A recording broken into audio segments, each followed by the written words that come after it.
June wiped the sweat from his forehead as he checked the cargo list one more time. The air in this part of Outpost 7 was hot and smelled bad.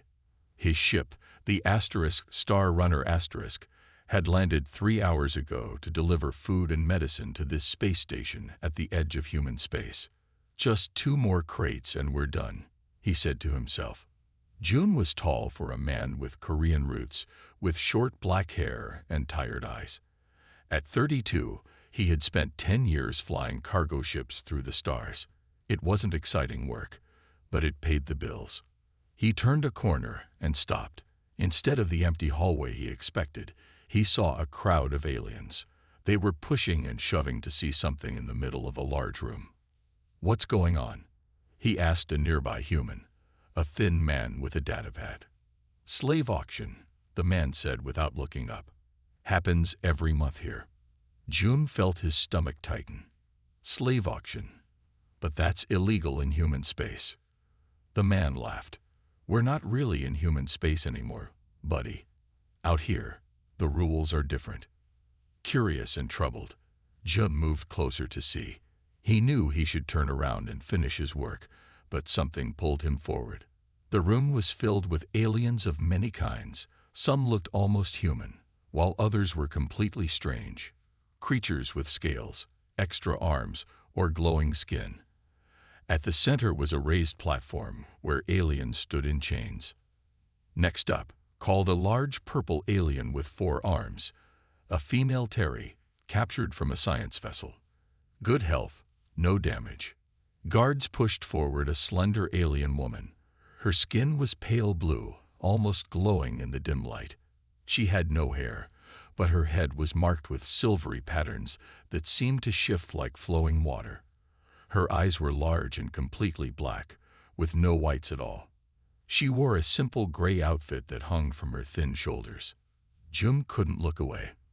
There was something about her that was different from the others who had been sold. The other slaves had looked broken or angry, but this alien woman stood tall. Though her hands were chained, she held her head high. Her black eyes scanned the crowd without fear. "Terry are known for their loyalty and intelligence," the seller continued. "This one has scientific training. Bidding starts at 5,000 credits. The crowd began to shout numbers. June watched as a large reptile-like alien in expensive clothes raised the price higher and higher. "What am I doing?" June whispered to himself. "I need to get back to my ship." Just then, the blue woman turned her head and looked directly at June. Their eyes met across the room. June felt a strange connection, like an electric shock that ran through his body. "Do," June called into his communicator. Do was his co-pilot and friend. "What?" came the annoyed reply. "Are you done with the delivery yet? We need to leave soon." "How much money do we have in the ship account?" "About 8,000 credits." "Why?" "And how much is my share?" 4,500. "June, what are you thinking of doing?" June didn't answer. He pushed through the crowd until he reached the front. The reptile alien had just offered 7,500 credits. 8,000. June shouted before he could stop himself. The room went quiet. Everyone turned to look at the human who had just outbid one of the richest traders in the sector. 8,000 going once, said the seller, surprised. Going twice. 8,500, hissed the reptile alien. June felt his heart sink. He didn't have more money. "I also offer my priority docking permit for Sector 5, June said quickly. These permits were valuable. They let ships skip the long waiting lines at busy stations. The seller's eyes widened. "That's worth at least 3,000 credits. "This is my final offer for the Terry," the reptile alien said. 10,000 credits. "The human offers 8,000 plus a priority permit," said the seller. "I accept his bid." The reptile alien hissed in anger, but backed away. The blue woman's eyes never left June's face as the guards led her toward him. "What have I just done?" he thought. June stood awkwardly as the seller handed him a small metal device. "This controls her restraints," the 4-armed alien explained. Press here to release them, here to activate them. The Terry is now your property. The blue woman stood quietly beside them, her black eyes fixed on June's face. Up close, her skin was even more beautiful, like the ocean on Earth, with faint patterns that moved beneath the surface. "What's her name?" June asked. The seller laughed. "Whatever you want it to be." "I'm asking what she calls herself," June said more firmly. The seller shrugged his four shoulders. "Nary, or something like that. Terry names are hard to say." June nodded and turned to the woman. "Nary?" he asked. She bowed her head slightly. "Yes, master." Her voice was soft and musical, with a strange accent that made the words sound like flowing water. "I'm not your master," June said quickly. "My name is June." Confusion crossed her face, making the silver patterns on her head shift and swirl. "June, master," she tried again. "Just June," he insisted, feeling uncomfortable. The seller laughed again. "You humans, and your ideas. Listen, you should know something about Terry. They form loyalty bonds with their owners. It's in their biology. She'll die before betraying you now." "That's ridiculous," June said. "No one's that loyal." "It's not a choice for them," the seller said. "It's how they evolved. Their whole species works that way." He leaned closer to June. "That's why they make such good slaves. Once bonded, they'll do anything for you. Anything." June felt sick at the seller's tone. "Let's go," he said to Nari, and pressed the button to release her restraints. The metal bands around her wrists fell to the floor with a clang. Nari looked down at her free hands in surprise. "Come on," June said, and started walking. Nari followed close behind him. As they walked through the crowded station, June could feel the stares. Humans rarely bought aliens, especially not on this station. His communicator buzzed. "June, where are you?" Du's voice was angry. "We need to leave in 30 minutes. "I'm coming back now," June said. "And, I'm bringing someone with me." "What? Who?" "I'll explain when I get there." June ended the call and looked back at Neri. She was looking around at the station with curious eyes. "Have you been here before?" he asked. "No, June," she replied. "I was brought here in a sleep box." "Where are you from?" "My home world is called Terralus. It is very far from here." June nodded. "Well, you're free now. You can go wherever you want." Neri stopped walking. The patterns on her skin darkened. "Free. Yes, free. I didn't buy you to own you. I bought you to free you." She stared at him, clearly not understanding. "But you paid for me. I am yours now." "No, that's not how it works where I come from. People can't own other people, or aliens." "Then why did you buy me?" June ran a hand through his hair, frustrated, because it was wrong, what they were doing. Selling people like objects. "You rescued me," Neri said slowly, as if testing the idea. "Yes, I guess I did." "Then I owe you my life." The patterns on her skin brightened again. "I will serve you until death." No, that's not what I want," June said quickly. "You don't owe me anything." They had reached the docking bay, where the Star Runner waited. The cargo ramp was down, and Du stood at the top, arms crossed. "That's my ship," June said. "I'm a cargo pilot. We deliver supplies to stations like this one." Neri looked at the ship with interest. "It is a good ship." "Thanks." June paused. "So, where would you like to go? I can help you get transport to wherever." Neri looked confused again. "I go where you go, June." "That is how it must be." Before June could argue, Du shouted down from the ramp. "June, what have you done now? Is that a Terry?" June sighed. This was going to be harder than he thought. "Yes, her name is Neri. And it's complicated." Du paced back and forth in the small kitchen area of the Star Runner. His face was red with anger. "You spent all our money on an alien slave," he shouted. "Are you crazy, June?" "I didn't buy a slave," June said. "I freed her." Du pointed at Neri, who sat quietly at the table. Then why is she still here? She doesn't understand that she can leave, Jun said quietly, hoping Neri couldn't hear. It's complicated. It's not complicated. Drop her at the next station and be done with it. Neri's voice surprised them both. I will not leave, she said simply. The silver patterns on her blue skin pulsed gently. Du threw up his hands. See, we're stuck with her now. No one is stuck with anyone, Jun said. Look, we can sort this out. Let's just get away from this station first. Fine, Du said. But this is coming out of your pay. He stomped off to the control room. Jun sat down across from Neri. I'm sorry about that. Du is. He searched for a simple word. He worries about money. You spent much to free me, Neri said. I understand his concern. Can you tell me more about your people?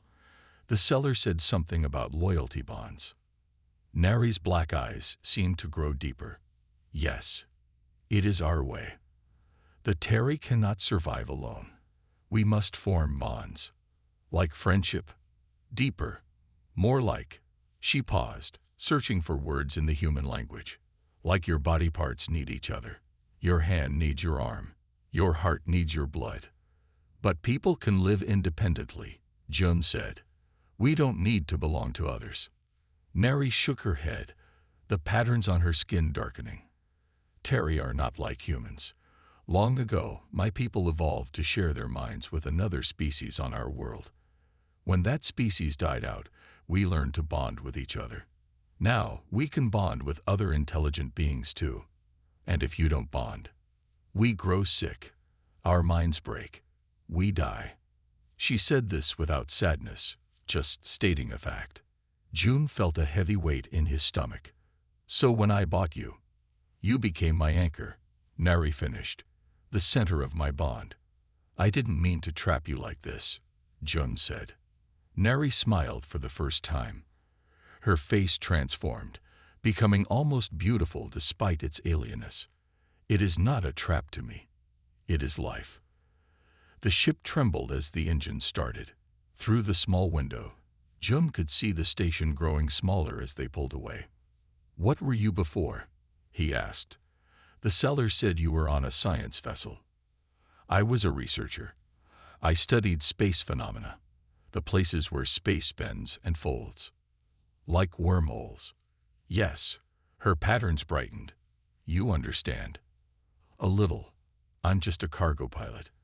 I didn't finish advanced education. But you're kind, Neri said. That matters more to Terry. The door slid open and Du returned. He looked calmer now. We're on course for Outpost 9, he said. 3 days' travel. He glanced at Neri. What will she eat? I can eat most foods that are not acidic, Neri said. I need little. Du nodded, still unhappy but accepting the situation for now. Fine. Jun, we need to talk about our next jobs. We need money after your purchase. Jun stood up. I'll show Neri to the spare room first. He led Neri down the narrow hall to a small room with a bed and storage compartments. You can stay here, he said. The bathroom is across the hall. Neri looked around the tiny room as if it were a palace. Thank you, Jun. I'll come back later to check on you. As Jun turned to leave, Neri gently touched his arm. Her fingers were cool against his skin. May I ask one thing? She said. Of course. The one who tried to buy me, the Voth trader. He would have taken me to their homeworld. Is that bad? Neri's black eyes seemed to darken further. Very bad. The Voth do not want me for my skills. They want the knowledge in my head. She lowered her voice. And they will not stop looking for me. For us. Jun felt a chill run down his spine. What had he gotten himself into? 2 days passed on the Star Runner *. Jun showed Neri around the small cargo ship, explaining how things worked. She learned quickly and asked smart questions. This panel shows our engine status, Jun explained as they stood in the control room. The energy flow is uneven, Neri said, pointing to a small screen that showed blue and red lines. June looked closer. You're right. How did you notice that? Energy patterns are easy for Terry to see, she said. On my world, we sense them naturally. Du entered the room, looking worried. June, we have a problem. Check the long-range scanner. June pressed some buttons on the main control panel. A large screen lit up, showing dots of light against a black background. Those 3 ships, Du said, pointing to 3 red dots. They've changed course to follow us. Could be anything, June said. Traders, maybe. Du shook his head. They're moving too fast for cargo ships. And look at their energy readings. June's face became serious as he read the numbers. Military-grade engines. Nari moved closer to the screen. The patterns on her skin darkened to a deep navy blue. Voth ships, she said quietly. Are you sure? June asked. Nari nodded. The energy signature is Voth. I saw many of their ships when I was captured. How could they find us? Du asked, looking suspiciously at Nari. The market seller, June realized. He must have told them who bought you. For the right price, anyone will talk, Du agreed. June sat in the pilot's chair and began pressing buttons quickly. We need to change course. Where can we go? Du asked. Outpost 9 is the closest station. Too obvious. They'll expect that. June thought for a moment. There's a small mining colony in the Krell asteroid belt. We can hide there. That's at least 4 days away, Du protested, and dangerous to navigate. Do you have a better idea? June asked. These are Voth ships. They outgun us completely. Du's shoulders slumped. No. June turned to Nari. You said they want knowledge in your head. What knowledge? Nari hesitated, her black eyes darting between the 2 men. I discovered something while studying space folds. Something the Voth want very badly. What? Asked Du. A way to create stable wormholes, she said, to make paths between distant points in space. June whistled softly. That would change everything. Ships wouldn't need to travel for weeks between systems. Or months between galaxies, Nari added. My research team was close to making it work when the Voth attacked our ship. They took all of us. Where are the others from your team? June asked. Nari's patterns dimmed to almost gray. Gone. The Voth tried to take the knowledge from their minds, but Terry minds cannot be forced. My friends chose to die rather than share our discoveries. And you? Du asked harshly. I pretended to know less than I did, Nari said. They believed I was just an assistant. That is why I was sent to be sold.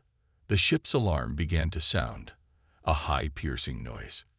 They're gaining on us, Jum said, looking at the scanner. And they're trying to contact us. A voice crackled through the ship's communication system. It was deep and hissing, like a snake. Human vessel. This is Commander Sek of the Voth Reclamation Fleet. You have stolen Voth property. Return the Terry female immediately, or we will take action. Du looked at June with fear in his eyes. We should give her back. They'll destroy us. She's not property, June said firmly, and we're not giving her to anyone. He pressed a button to respond. Voth ship, this is the Star Runner *. We have no stolen property. We're on a standard cargo run. Lies, the voice hissed back. We tracked the Terry to your ship. Return her now, or face the consequences. June cut the communication. Hold on, he said to Nari and Du. This will be rough. He pushed the ship's engines to full power. The Star Runner shot forward, shaking violently. The asteroid belt is still 3 days away, Du said. We'll never make it. Nari touched June's shoulder gently. I can help, she said. Let me show you what Terry can really do. What do you mean you can help? June asked, his hands tight on the ship's controls. Nari moved to stand beside him. I need to touch the ship's main systems. Du laughed without humor. You want access to our ship. How do we know you won't signal the Voth? If I wanted to help the Voth, I would have done so already, Neri said calmly.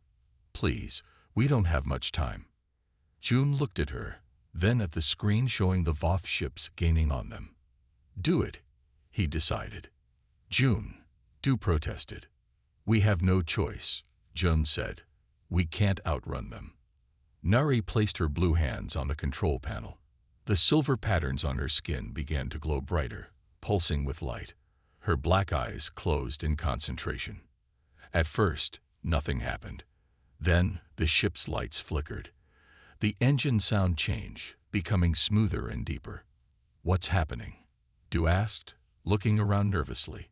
She's connecting with the ship somehow, Jim said, watching in amazement. The control screens showed the engine power increasing by 20%, then 30, then 50. The asterisk star runner asterisk had never moved so fast. Impossible, Du whispered. The engines can't handle this much power. But the ship didn't shake or break apart. Instead, it flew smoother than ever, shooting through space like a bullet. The Voth ships are falling behind, Jum said, checking the scanner. But they'll still catch us eventually. Their engines are more powerful.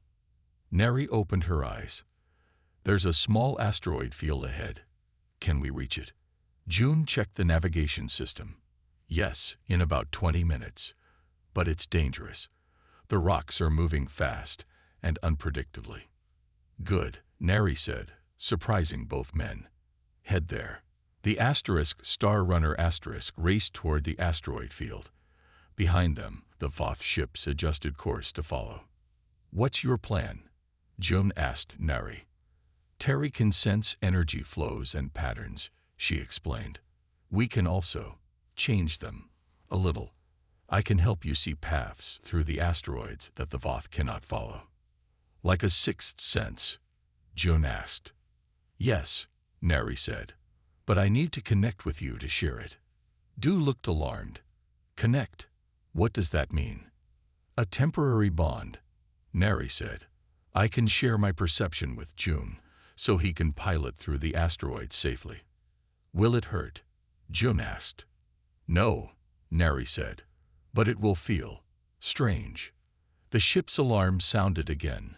One of the Voth ships had fired a warning shot that passed close by. We're out of time, June said. Let's do it. Nari placed her hands on June's temples. Her cool fingers made his skin tingle. Relax your mind, she said softly. June closed his eyes. At first, he felt nothing. Then a wave of sensation washed over him. It was like suddenly being able to see a new color or hear a new sound that had always been there, but never noticed. When he opened his eyes, the control room looked different. He could see faint lines of energy flowing through everything. The panels, the air, even Du. And in his mind, he could feel the asteroids ahead, their positions and movements. I can see them, he whispered. All of them. Yes, Neri said, her voice sounding both outside and inside his head at the same time. Now fly. June grabbed the controls with new confidence. As they entered the asteroid field, he didn't need the scanners anymore. He could feel where each rock was and where it was going. The asterisk star runner asterisk darted between asteroids, turning and spinning in ways it was never designed to move. Behind them, the Voth ships slowed at the edge of the field. They're not following, Du said with surprise, watching the scanner. They're holding position. The asteroids block their sensors, Neri explained, and they cannot see the safe paths. One Voth ship tried to enter the field anyway. It made it past a few asteroids before a large rock slammed into its side. The ship spun out of control, its engines flickering. We did it, Du said, sounding stunned. We actually escaped. For now, Neri said. She gently removed her hands from June's head. The extra sense faded away, leaving June feeling strangely empty. That was amazing, he said, turning to look at Neri. She swayed on her feet, suddenly looking tired. June caught her arm to steady her. "Are you okay?" he asked with concern. "The connection takes energy," she explained. "I need to rest." Du was staring at Nari with new respect. "You saved us," he admitted reluctantly. "We saved each other," she corrected gently. "That is how bonds work." June guided her to a chair. "Rest here. I'll keep us moving through the asteroids using the regular sensors." As Nari sat down, the patterns on her skin glowed softly. "The Voth will not give up," she warned. "They will find us again." "Then we'll need a better plan than just running," Jum said. "We need help. We need to go to Meridian Station," Jum said as he studied the star map on the control panel. "Why there?" Du asked. "It's 3 days off our normal route. My sister Jin works there," Jun explained. "She's a scientist who studies alien biology. She might be able to help us understand more about Nari and the Terry. And maybe understand why the Voth want her research so badly," Nari added from her seat. She looked better after resting for a few hours, the patterns on her skin once again a healthy bright blue. Du sighed but nodded. "Okay, Meridian it is." June plotted the new course, carefully guiding the ship through the last of the asteroid field. Once they were clear, he activated the main engines again. "It will take us about 2 days to reach Meridian," he told Nari. "We should be safe for now.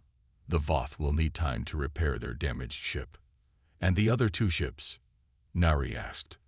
"They turned back after their friend got hit," Du said. "Probably to report to their commanders." "Which means more could be coming," June added. "We need to be quick." The next 2 days passed quietly. Nari spent much of her time helping June and Du with small repairs around the ship. Her ability to sense energy flows made her very useful for finding problems in the ship's systems. "You would make a good engineer," June told her as they fixed a broken air filter together. "On my world, I studied the biggest energy flows of all, the ones between stars," Nari said. "But small ones are interesting too."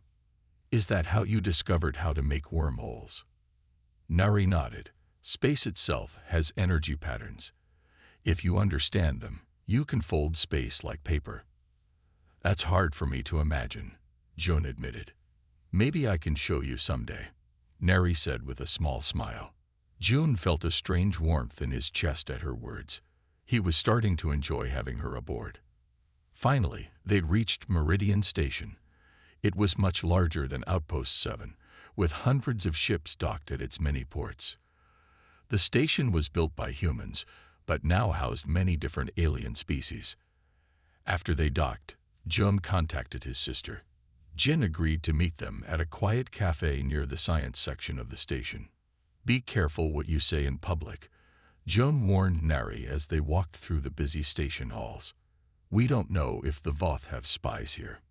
Jin was waiting for them at a small table in the back of the cafe. She looked like a female version of June, with the same serious eyes and black hair tied back in a neat ponytail. "Little brother," she said, standing to hug June. "It's been too long." "This is Nari," Jun said, gesturing to the blue alien. "And you remember Du." Jin's eyes widened when she saw Nari. "A Terry. I've only read about your species." "You know about Terry?" Du asked with surprise. "I study alien biology, remember?" Jin said. "The Terry are fascinating. Their neural systems are completely different from most species." "That's actually why we're here," Jum said in a low voice. "We need your help." Quickly, he explained everything. How he rescued Nari from the slave market, the bond she formed with him, her research on wormholes, and the Voth ships chasing them. Jin listened carefully, then looked at Nari with new interest. "I'd like to run some tests, if that's okay, to better understand your biology and this bond you formed with my brother." "Of course," Nari agreed. "We can use my private lab," Jin said. "It's secure." They followed Jin through the station to the science section. Her lab was small but filled with advanced equipment. As soon as the door closed behind them, Jin turned to Nari. "May I scan you? It won't hurt." Nari nodded, and Jin used a handheld device to take readings of Nari's body and brain. Amazing, Jin muttered as she studied the results. The neural activity is off the charts. What does that mean? Jun asked. Her brain is processing information at an incredible rate, Jin explained. And there's something else. She pointed to an area of the scan showing Nari's head. This pattern, it's synchronized with something. With Jun, Nari said simply. Jin turned her scanner toward Jun.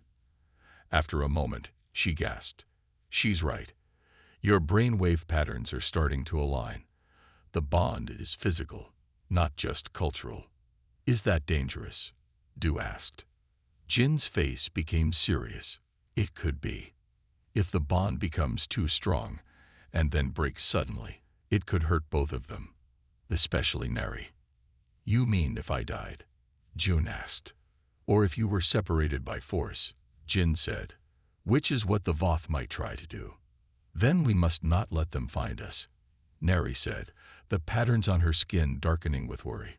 But even as she spoke, alarms began to sound throughout the station. Station alert. Attention all residents and visitors. 3 Voth diplomatic vessels have entered Meridian space. Security level raised to yellow.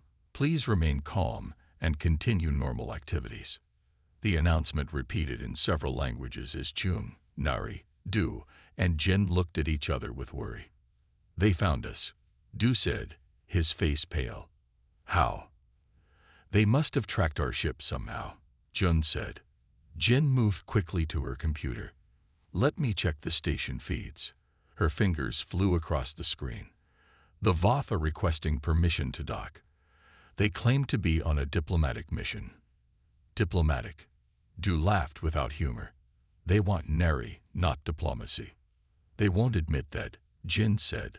The Voth have agreements with human stations. They can't just attack us. So what will they do? Jun asked. They'll try to make it legal, Jin said grimly. They'll say Nari is stolen property and demand her return through official channels. Nari's skin pulsed with dark blue patterns. We should run. Your station will give me to them, rather than risk conflict. Jin shook her head. Not necessarily. Meridian follows Earth law, which doesn't recognize sentient beings as property. If we can prove you're sentient with rights of your own, they can't take you. How do we prove that? Jun asked. There's a station administrator who handles disputes. Her name is Director Park. She's fair and follows the rules exactly. We need to speak with her before the Voth do. Jin grabbed a white coat from a hook on the wall. I'll go with you as a scientific expert. Du should stay here with my assistant to move your ship to a different dock, just in case. Du nodded, clearly relieved to stay behind. Jin led Jun and Nari through back hallways to avoid main areas where Voth might see them. They reached a large office with Station Administration written on the door. We need to see Director Park immediately, Jin told the secretary. It's about the Voth visitors. The secretary looked at Nari with surprise, but made a quick call. A minute later, they were shown into a large office where a serious-looking woman sat behind a desk. Dr. Kim, Director Park said, nodding to Jin. What brings you here with such urgency? Jin explained the situation quickly, how Jun had purchased Nari's freedom, how the Voth were pursuing them to reclaim her, and how Nari was a scientist with valuable research. Director Park listened carefully, then turned to Nari. Is this true? You were held as a slave. Yes, Nari said. My research team was attacked by Voth ships. Those who survived were sold. And now you wish to claim asylum on Meridian. I wish to stay with Jun, Nari said simply. We have formed a bond that cannot be broken without harm. Director Park looked at Jin. Is this bond real or cultural? Real, Jin confirmed. I scanned them both. Their neural patterns are synchronizing. Forced separation could cause permanent damage, especially to Nari. Director Park sighed. This complicates matters. The Voth will surely demand her return. As if summoned by her words, the door opened. A tall reptilian alien entered. followed by 2 guards. The Voth had greenish-brown scales, yellow eyes with vertical pupils, and wore elaborate robes with many decorations. "Director Park," the Voth said in a hissing voice. "I am Ambassador Krell of the Voth Dominion." June moved closer to Nari protectively. The ambassador's eyes fixed on her. "Ah, I see you have found our missing property," Krell said. "We thank you for securing the Terry female for us." "Ambassador," Director Park said formally, "I have just been informed that this Terry named Nari claims status as a refugee, not property." Ambassador Krell's scales darkened with anger. "Absurd. The Terry was captured legally during a scientific vessel inspection. She belongs to the Voth Dominion. Attacking our research ship was not legal," Nari said, her voice stronger than June had ever heard it. "You killed my colleagues." "The creature speaks out of turn," Krell said dismissively. "Director Park, our treaty with your people allows for the return of stolen property. We insist on the immediate surrender of the Terry." June stepped forward. "Nari is not property. I paid for her freedom, not to own her. A private transaction does not override Voth claims," Krell hissed. "Our laws take precedence in this matter." "Not on this station," Director Park said firmly. "Meridian follows Earth Union law, which states that no sentient being can be property." "Then we must resolve this properly," Krell said. "I request a formal hearing under Section 12 of our treaty. Until then, the disputed property should be held in neutral custody." June felt Nari tense beside him. The patterns on her skin had gone almost black with fear. Station security led June and Nari to a small but comfortable room. There were 2 beds, a small bathroom, and a table with chairs. The door locked behind them. "At least we're together," June said, trying to sound positive. Nari sat on one of the beds, her skin patterns shifting nervously. "The Voth will not give up easily. They want my research too badly." "Why is your research so important to them?" June asked, sitting across from her. "I know it's about wormholes, but why do they want it so much?" Nari's black eyes met his. "Do you know much about the Voth?" June shook his head. "Not really. They're powerful, they control many star systems, and they don't like humans much. The Voth Empire is large, but spread thin," Nari explained. "They control hundreds of worlds, but travel between them takes weeks or months. Their power is limited by distance. And your wormhole research would change that," June realized. "Yes, with stable wormholes, they could move ships and armies instantly between systems." Nari's patterns darkened. "They could expand their empire faster than anyone could stop them. That's why they attack your research ship," June said, "not just for the science, but for the power it would give them." A knock at the door interrupted them. Jin entered, followed by Du and a tall, serious human man in formal clothes. "This is Juan," Jin said. "He's a legal advisor who specializes in interspecies law. He's going to help us prepare for tomorrow's hearing." Juan nodded formally. "The situation is complex, but not hopeless. Director Park will follow the law exactly, so we need to be very clear about our arguments." For the next few hours, they prepared their case. Juan asked Nari many questions about her capture, her research, and her bond with June. Jin explained the scientific evidence about the neural bond. "The Voth will argue that Nari is property because they captured her during what they'll call a security inspection of your research vessel," Juan explained. "We need to prove 2 things. First, that the attack was illegal, and second, that Nari is a person with rights, not property." "How do we prove the attack was illegal?" June asked. "It helps that Terry space is neutral territory," Juan said. "The Voth had no right to stop your ship there." "What about proving Nari is a person with rights?" Du asked. "She's obviously intelligent. Intelligence isn't enough in interspecies law," Juan said. "We need to show she has self-determination, complex emotions, and the ability to make moral choices." "Won't the Voth just lie about the attack?" June asked. Juan smiled slightly. That's where we have an advantage. I found records of your research ship's distress signal. It clearly shows the Voth attacked without warning. Nari's patterns brightened with hope for the first time since the Voth arrived. The next morning, station security took them to a large meeting room set up like a courtroom. Director Park sat at a high desk. On one side of the room sat Ambassador Krell and 3 other Voth. On the other side, June, Nari, Jin, Du, and Juan took their places. Many station residents had come to watch. Word had spread about the unusual case. This hearing will decide the status of the Terry female known as Nari, Director Park announced. Ambassador Krell claims she is Voth property. June Kim claims she is a free person under his protection. Ambassador Krell spoke first, his voice cold and formal. The Terry female was aboard a vessel that was illegally studying Voth space phenomena. Our ships performed a legal inspection and found dangerous research being conducted. All crew were properly detained under Voth security laws. When it was their turn, Juan played the distress signal recording. The desperate voice of a Terry captain filled the room. This is research vessel Lumina under attack by Voth warships. We are in neutral space. We need help.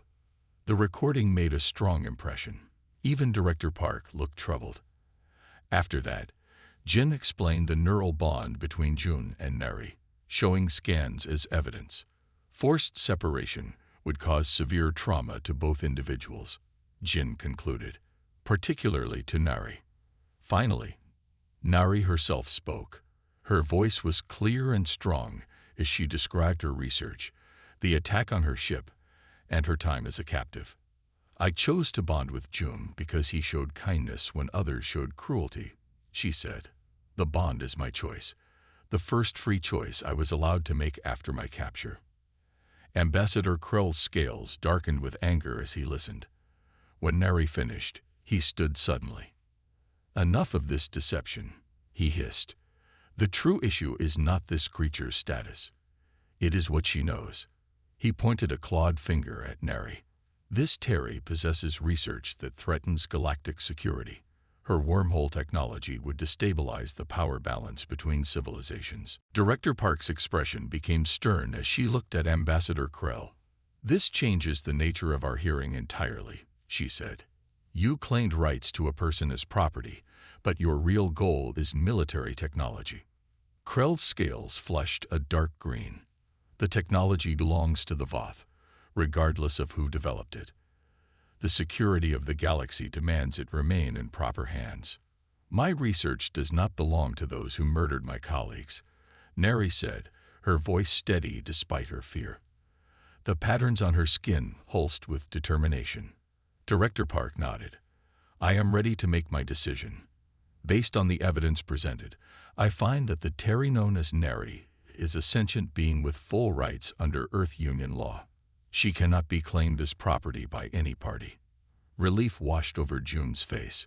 He reached over and squeezed Nari's hand.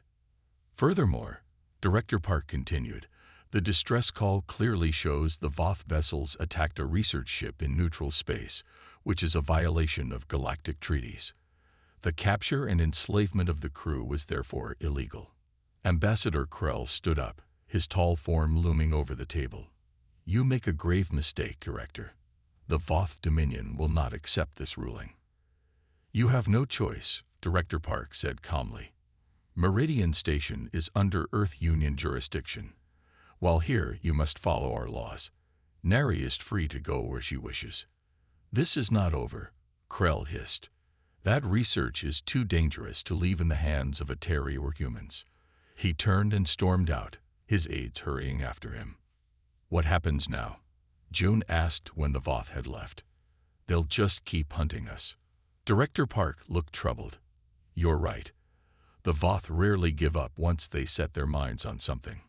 Jin stepped forward. I have an idea, she said.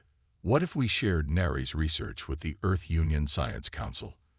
If the knowledge becomes public, the Voth would have no reason to pursue Nari specifically. Would that work? June asked Nari. Nari's black eyes showed uncertainty. My people hope to share the wormhole technology with many species, not just one. But we feared it might be misused. The Science Council has strict rules about new technologies, Jin explained. They would study it carefully before allowing any military applications. It could help many people, Joan said gently. Think of the good it could do, allowing ships to travel instantly between distant colonies, bringing help to places in need. Neri was quiet for a moment, then nodded. I trust you, June. If you believe these humans will use it wisely, I will share what I know. 2 weeks later, June, Nari, and Jin stood in a large meeting hall on Meridian Station. Representatives from 20 different species, including humans, had gathered to witness Nari present her research.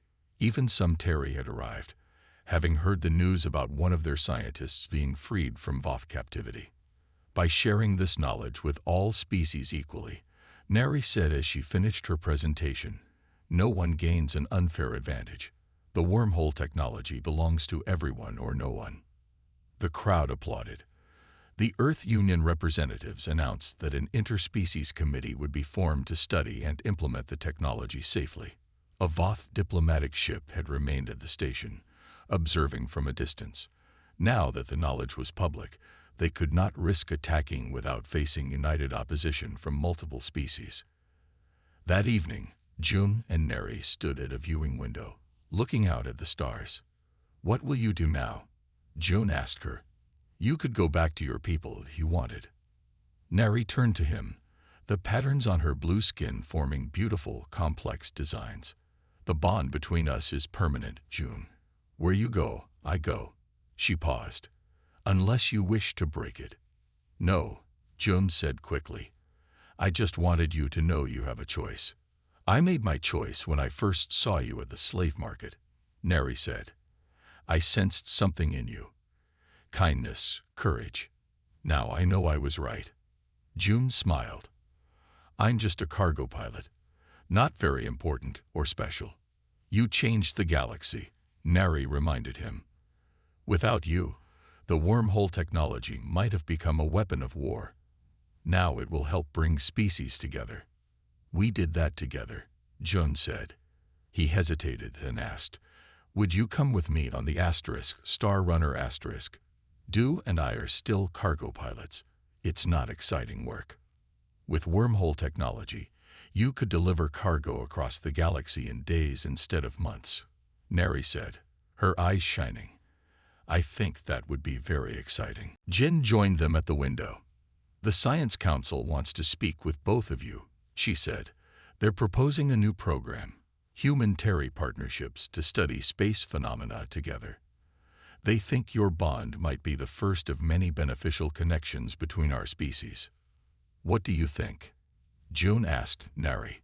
I think, Nari said, taking his hand, that sometimes being rescued can lead to unexpected new beginnings. As they walked together toward their future, a small Terry ship docked at the station. More of Nari's people had come, eager to meet the humans who had treated one of their own with such respect. It was the beginning of a new alliance that would change the galaxy forever, all because one ordinary human cargo pilot couldn't bear to see a blue-skinned alien woman sold as a slave. The bond between them had saved them both, and now it would help save many more.